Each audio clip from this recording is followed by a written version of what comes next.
Hello again, my name's John. I'm a retired cook from the northeast of England in the UK, and welcome to my latest bread video.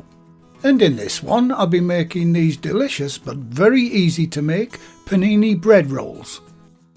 You can view the ingredients list and full written method for this recipe on the recipe page on the channel's website. I'll leave a link in the description under the video, or you can click on the eye icon top right of the screen to take you directly to the recipe page.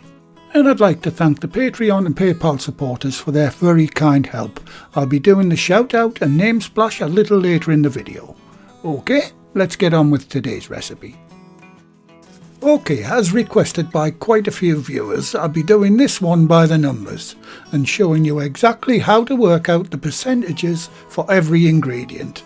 Now this is mainly used by the bakers who are making large amounts of bread, but it's quite interesting how it's worked out for the home baker too. Now the percentage is worked out from how much flour is in the recipe. It'll all become much clearer in a moment.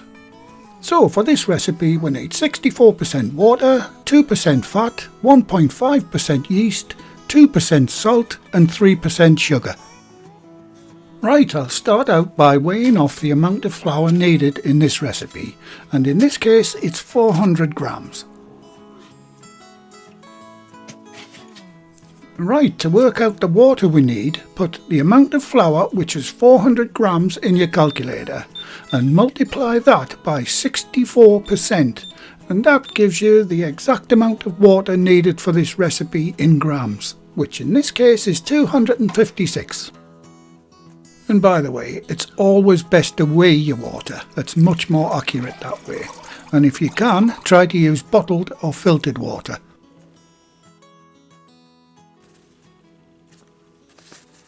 Next is the fat in the recipe, and once again put the amount of flour in the calculator, which is 400 grams, and multiply that by 2% this time, and that tells you you need 8 grams of fat for this recipe. I'm just using butter in this one.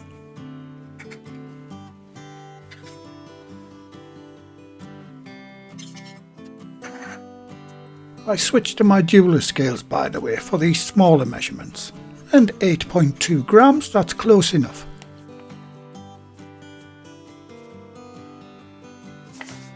Next is the dried yeast. So once again, 400 grams of flour multiplied by 1.5%, and that gives you 6 grams of dried yeast needed for this recipe. And for those not really interested in this procedure, all of the quantities are given at the start of the video and on the recipe page on the website.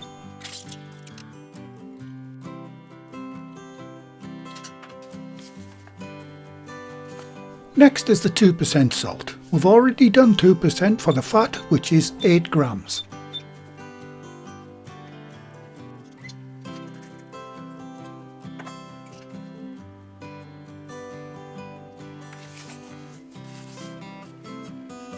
And finally the sugar. For this panini recipe it's 3%, so once again 400 grams multiplied by 3% gives you a total sugar weight of 12 grams needed for this recipe.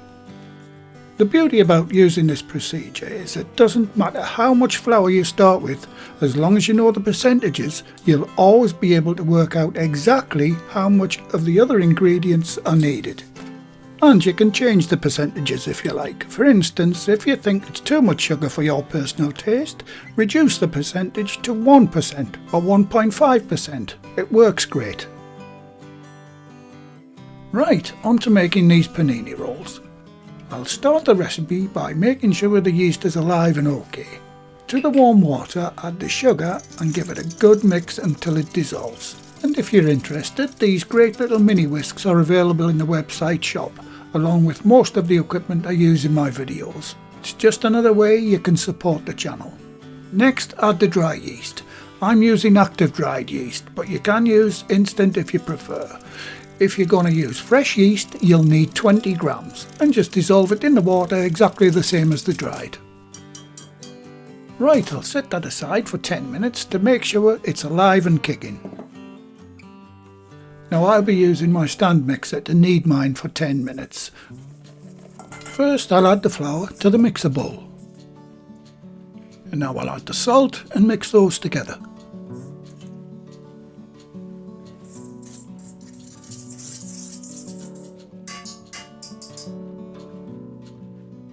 Next I'll add the yeast mixture, and as you can see it's very active, so it's good to go. If you don't see any activity after 10 minutes in yours, then the yeast is dead and it needs replacing.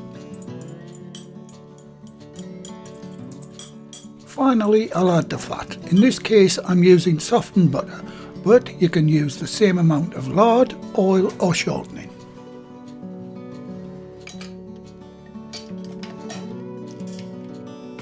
Okay, I'll set the machine away.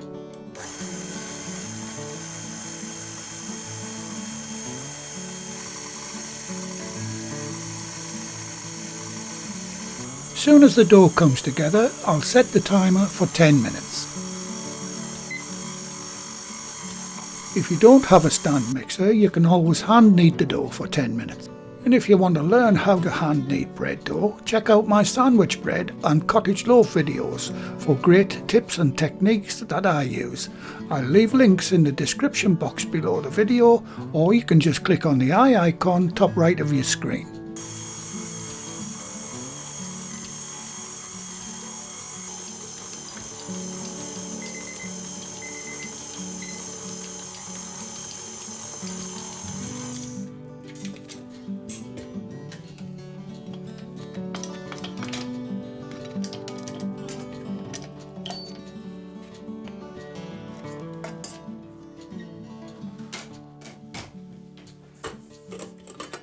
Once the 10 minutes are up, turn out the dough and form it into a ball.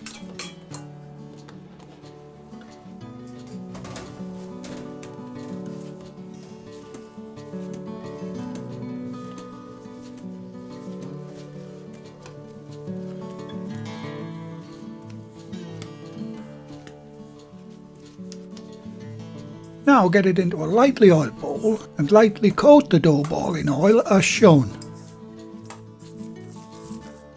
Now cover the bowl. I like to use the shower cap to do mine. These are available in the website shop too if you want one. Now get it into a nice warm draft-free spot. I like to use my oven with just the light bulb on. Once it's in a nice warm spot, you can proof the dough for 1 hour. What you're looking for is the dough to at least double in size. This time may vary depending on the temperature of where you're proofing your dough. And this is the baking tray I'll be using. The dimensions are 30 by 30 centimeters, that's 12 by 12 inches. And to grease the tray I'm using a little lard, but you can also use butter, oil or shortening, or even parchment paper if you wish. Right, I can set that aside for now.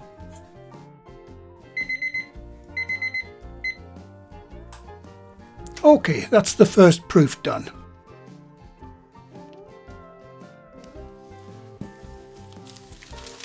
And as you can see, the dough has risen nicely.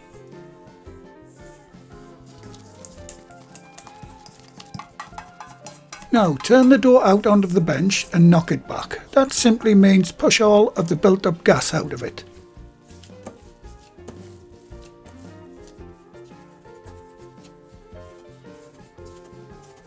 Right, form the dough into a ball. And just to check that your measurements were correct at the beginning, your dough should now weigh around 680 grams or 14 ounces.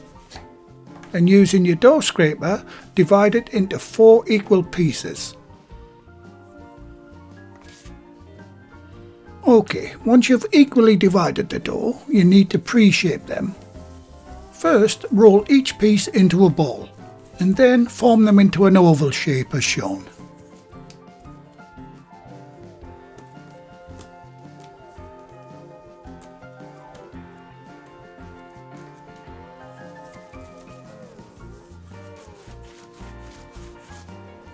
Once that's done, let them rest for 5 minutes. This will make the final shaping much easier to do, as the dough is a lot easier to manipulate once it's relaxed.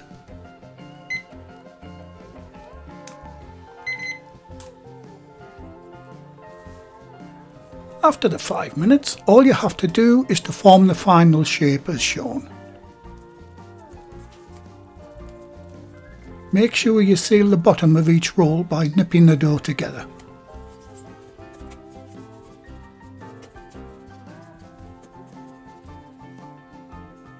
Now get them onto the greased baking tray as you're doing them. I'll just quickly show you one more.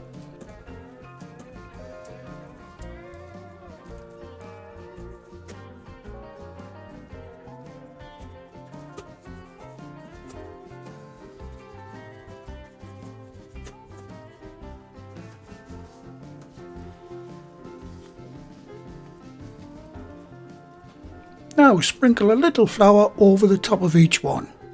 This is just to prevent the cloth from sticking.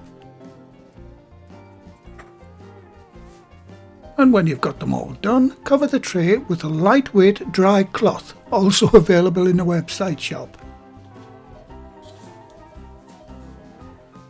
And get them into a nice warm spot for about 45 to 60 minutes. And once again, I'm doing my final proofing in the oven with just the light bulb on.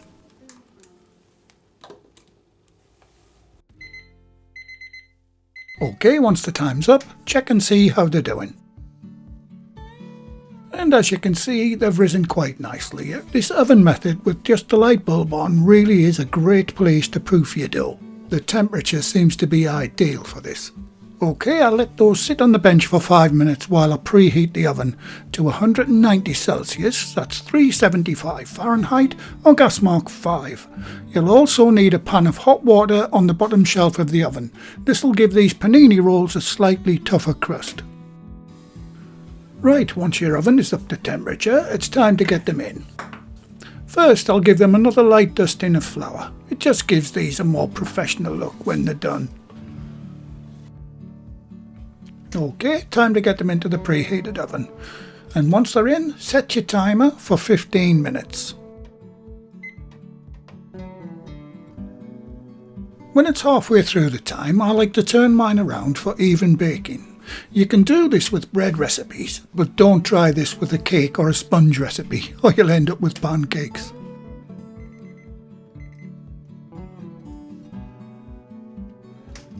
Right, after the time's up, get them out and onto a wire rack and let them cool completely. And as you can see, they're looking fabulous. A nice golden brown in colour, and as usual, that fantastic homemade bread aroma, which, unlike me, never gets old.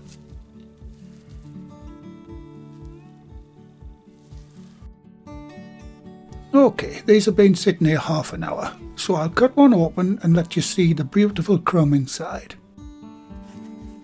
I find these make better panini sandwiches the next day after they've toughened up a bit.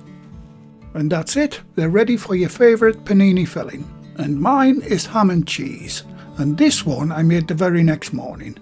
And as you can see, they produce a wonderful mouth-watering toasted sandwich, and these truly deserve a thumbs up.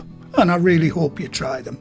And as promised at the beginning, here is the latest list of my Patreon and PayPal donators. And they are Barbara Steinhaus, Matt McFadden, Nancy Merritt, Betty Savita, Amanda Laurie Wong, Kirsty Hall, Clemens Pfeiffer, Jason Thorpe, Nancy Burinkoff, Peter Colvin, Margaret V. Patterson, and finally Joanna Fuentes. Thanks very much, guys. I really do appreciate all that you do in supporting the channel. Well, thank you again for watching. Please like, share, comment and subscribe by hitting the circle above.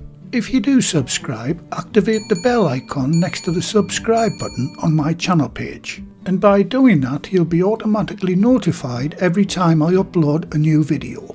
And in the meantime, here's a few of my other videos and playlists that you may want to watch. So, until the next time, be safe in your kitchen and bye for now.